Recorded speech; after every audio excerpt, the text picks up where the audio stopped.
Makulimlim na umaga. Ayan, maaga si Sikel nag-start. Kasi tatapusin niya na ngayon. Dito naman ako sa baba. Tinutulungan ko na siya para mabilis. Yan sila tatay naguhukay kasi ililipat na nila yung ano eh. Yung aking mga bonggambilya yan. Gandang tingnan. Baka na lang ng semento. Ay, nagbubulaklak na to. To. Ganyan. Oo, silang dalawa. Nagbubulaklak na. Tatanggal ko ng ganito para sumanga ng sumanga. Ay, ito, nagbubulaklak na, oh. Tataas tatay. Malayo na yung masyado yun. Malayo nga yung Bicol. Malapit na pag aeroplano, 30 minutes na, nandun na tayo. May aeroplano ba pa Bicol? Di, Palawan. Wala. Sa Palawan. Dito lang, sa Bicol, Kundaga. Oo, ayun, mayroon doon. Dati sa Bagaslat, mayroon.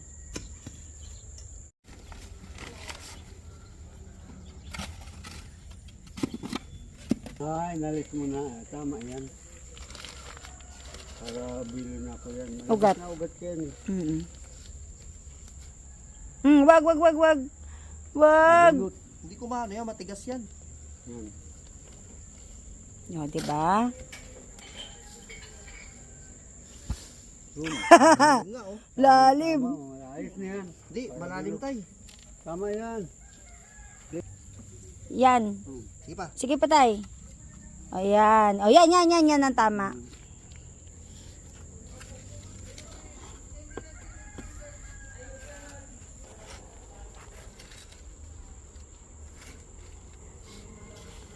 Kaya tayo, huwag mo tayo, babasagin ko. Basagin mo na yung isa. Kaya. Yan, para tuloy-tuloy yung lupa. Lipat na lang yan dun. Tumutubo. Wala na uli yan eh.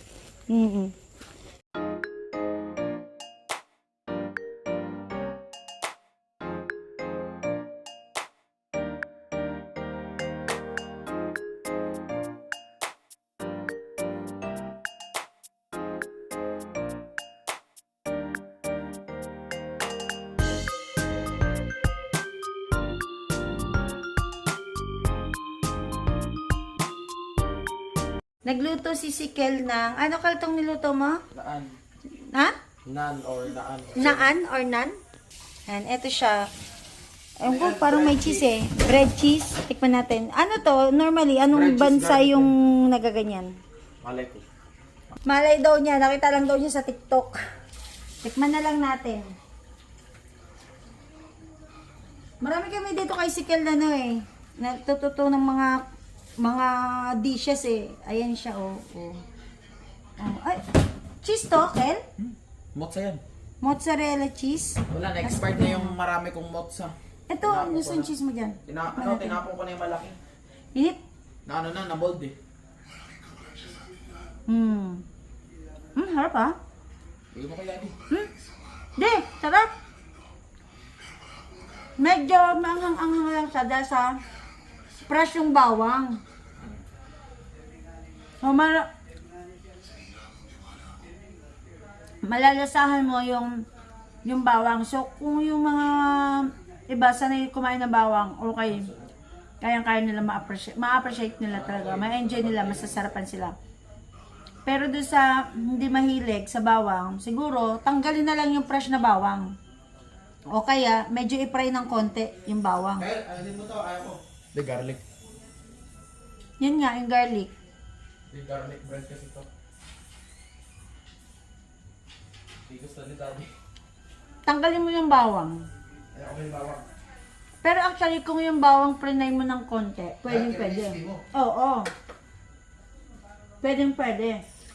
Ay, hindi. I-oven mo. Para mag-crispy yung bawang. I-oven na lang niya. Harap. Pero maharap. Hello guys! Ayan, maghahapon na. Alis tayo. Punta tayo doon sa bungad, sa may gate. Kuha tayo ng papaya, magtitinola ako. Tapos kukuha din tayo sa likod bahay ng malunggay. May ilang peraso pang dahon.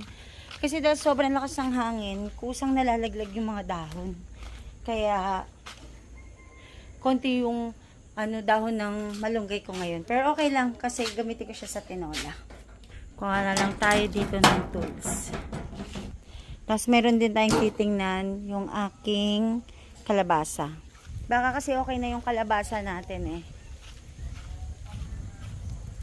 Tayo magtitinola. Maganda yung panahon ngayon. As in, sobrang maaraw. Oh, diba? Ang ganda talaga. Sobrang maaraw.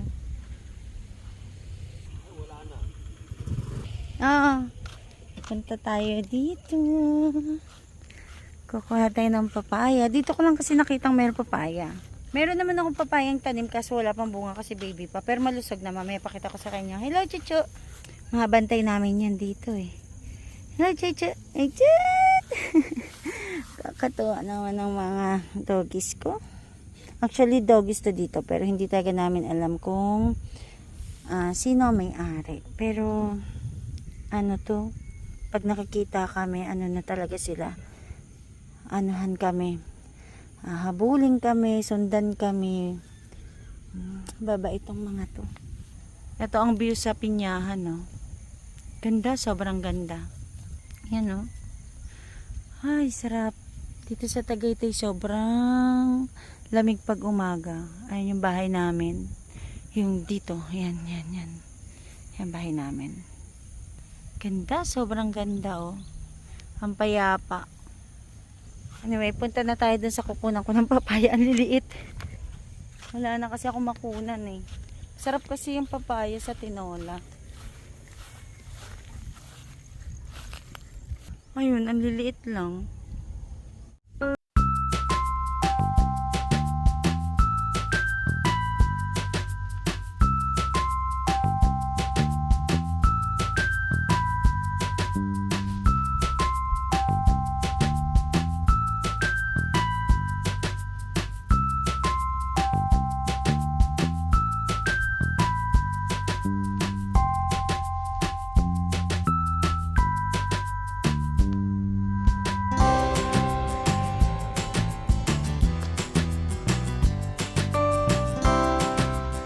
Punta naman tayo dito sa may kalabasa. Pero yung kalabasa iuunin ko. Ito yung nakuha natin. Maliit lang. Pero okay na yan. Dito sa bahay kubo, meron dito tumubo ng kalabasa. Siguro yung may-ari ng lote. Nagtapon sila ng buto ng kalabasa. Tapos tumubo. Dito lang. Dadaan nga tayo sa medyo mataas na damo. Pero okay lang. Yung damo naman na to is hindi naman matinik. Dito yung sa may likod bahay. Yung mga ganitong gabi, hindi dito makatin. Masarap na eh. Tapos lagkitan. Ito na yung kalabasa. Kaso, hilaw pa siya. Ay, hindi. Parang nag-old na siya. Actually, mga 1 linggo pa rin. Hayaan ko na lang kaya muna. Sayang din kung kukunin ko na. Pero malapit na to. Mga 1 linggo na lang siguro. Naguguluhan ako kung kukunin mo. Lakad-lakad tayo. Baka meron.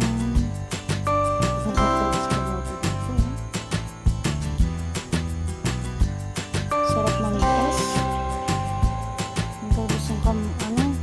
Talbos ng ganyan pala. Balik na lang ako. Hindi ko naman kinuha kasi lalaki pa siya eh. So ako'y babalik na sa bahay. Kuha naman tayo ng ng dahon ng malunggay. May papakita ko sa inyo. Ito, di ba binibili to? Oo, binibili to kasi ito yung namumulaklak ng parang yellow. Marami nga nito sa Skyran siya, pero dito damo lang, oh. Ayan, oh. Ganda yan sa garden, eh. Anyway, balik na tayo.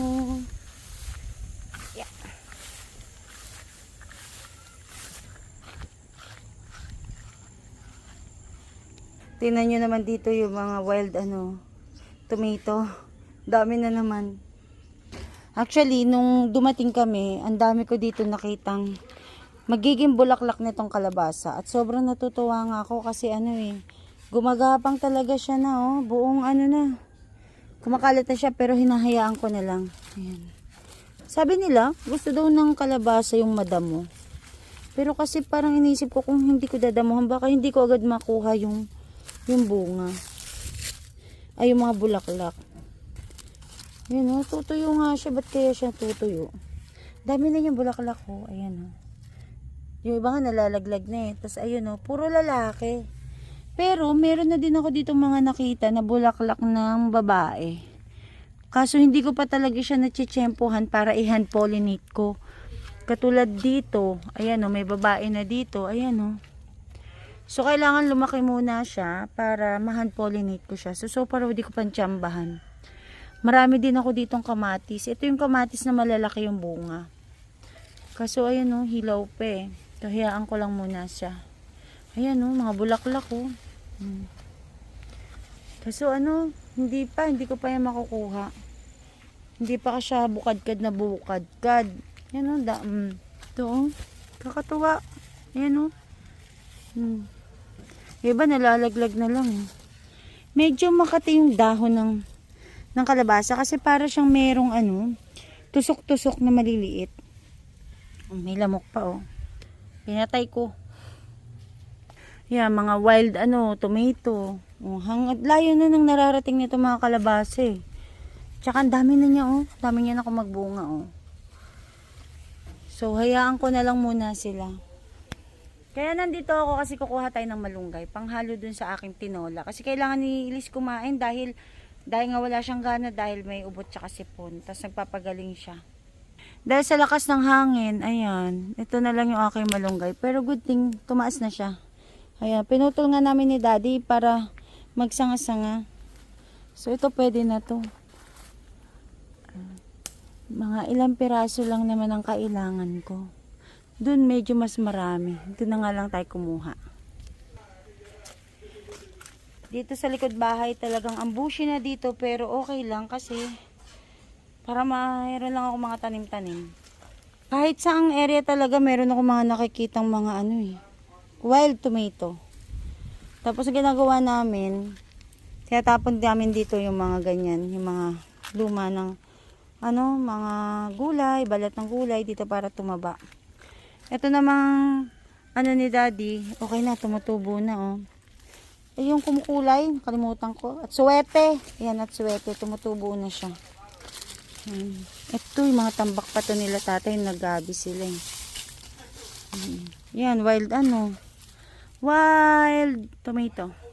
Ayun pala, may mga harvest na din tayo. Dapat pala mag-harvest na rin tayo ng tomato. Okay na din yung tanim dito ni Tati na sayote. Gumagapang na siya.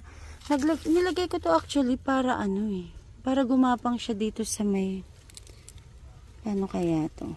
Gusto ko siyang gumapang dito papunta sa grills.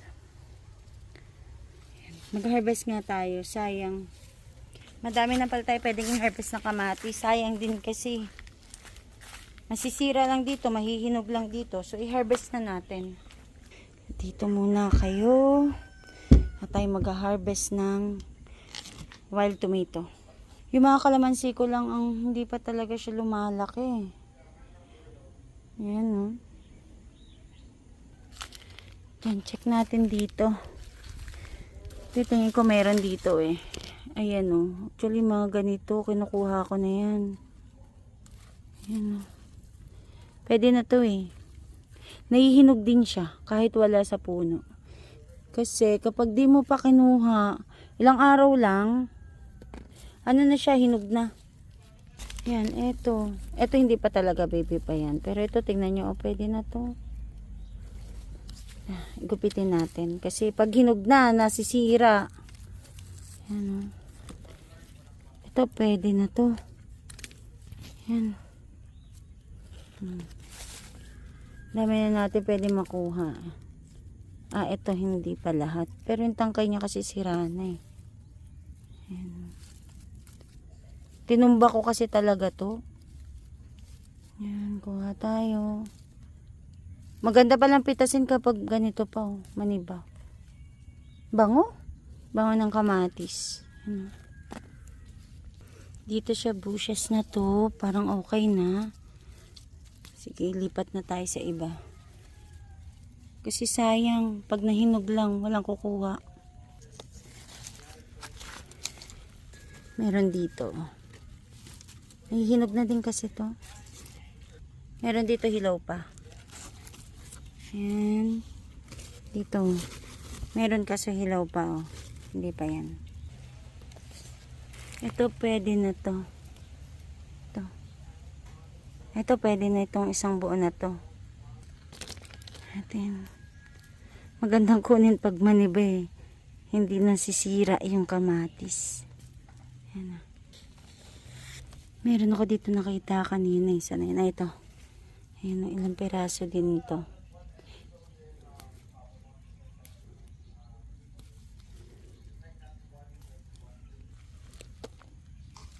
Dito may bunga na pero baby pa. Ayan. Baby pa. So, hayaan muna natin to. Palakihin muna natin. Dito to. Hinog na.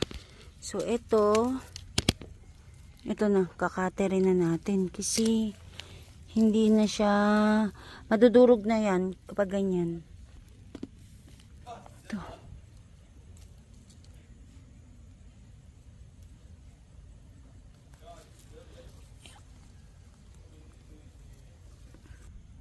Dito.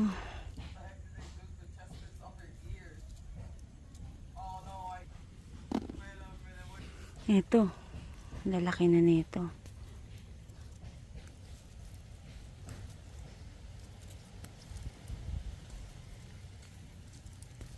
Sa isang puno, oh. 2, 4, 6. Ito pa. Gupitin ko na lang to. Pwede na to. Gupitin na lang natin. Sana. Ayan. Maganda i-trim natin yung mga bulok na dahon para ano, tulad na ito, oh. Para mag-concentrate siya sa bunga. Though wild naman siya, pero para mas mag-concentrate siya. Yung wild hindi siya maselan eh. Ang bilis nga niyang ano eh. Ang bilis niyang pabulaklak eh. Ang bilis niyang mamulaklak. Dami agad bulaklak. Parang gusto kong manguhan talbos ah. Kuha nga din ako. Ito.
Super init na guys. Ayan, di ko na kaya. Kaya okay na itong mga nakuha kong gulay. Ayan. Ito, yung dahon pa. Malunggay para sa tinola natin. Tsaka to. Talbos ng kamote tsaka kamatis. Para kalatatay naman yung talbos ng kamote. Pero kukuha kami ng konti. Pang luto-luto lang sa bahay.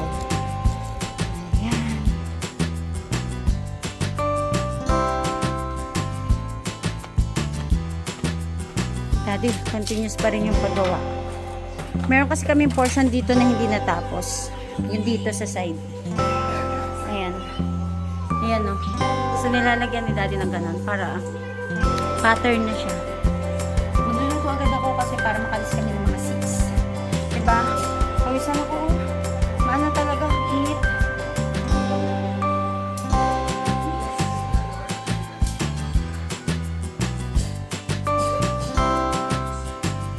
Dito na tayo. Pawisan talaga ako dun. Sobrang init dun.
Wala kayo ano eh. Kasi pag inumusta niyo ako, kasi kinuuna kayo kasi kailangan kayo.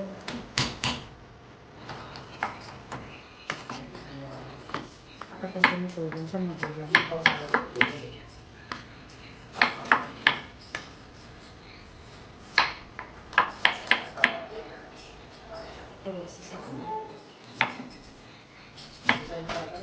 Nihida.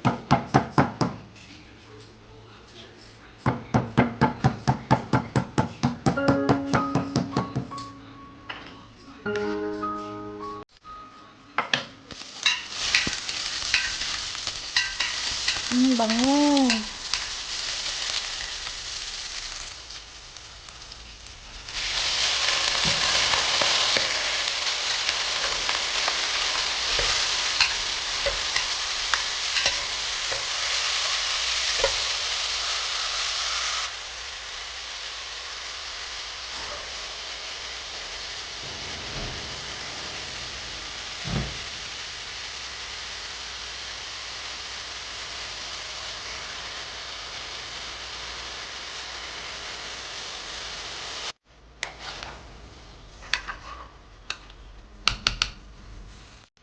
Tapos na ako guys magluto ng tinola. Ayan.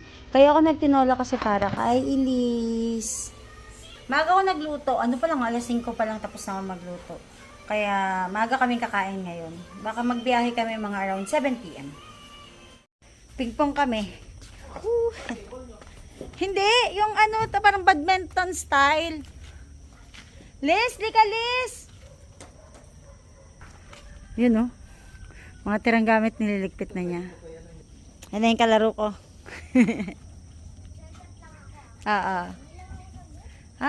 Okay.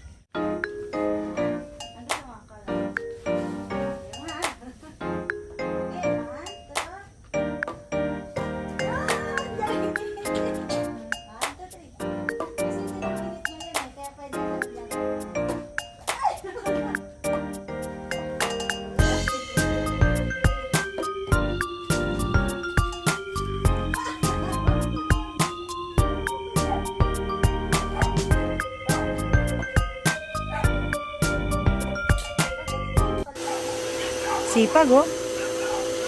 Tagadilig ng halaman ko. Kaya siya gumagamit ng pressure washer kasi inuubos yung tubig ulan para hindi pa mahayan ng lamok.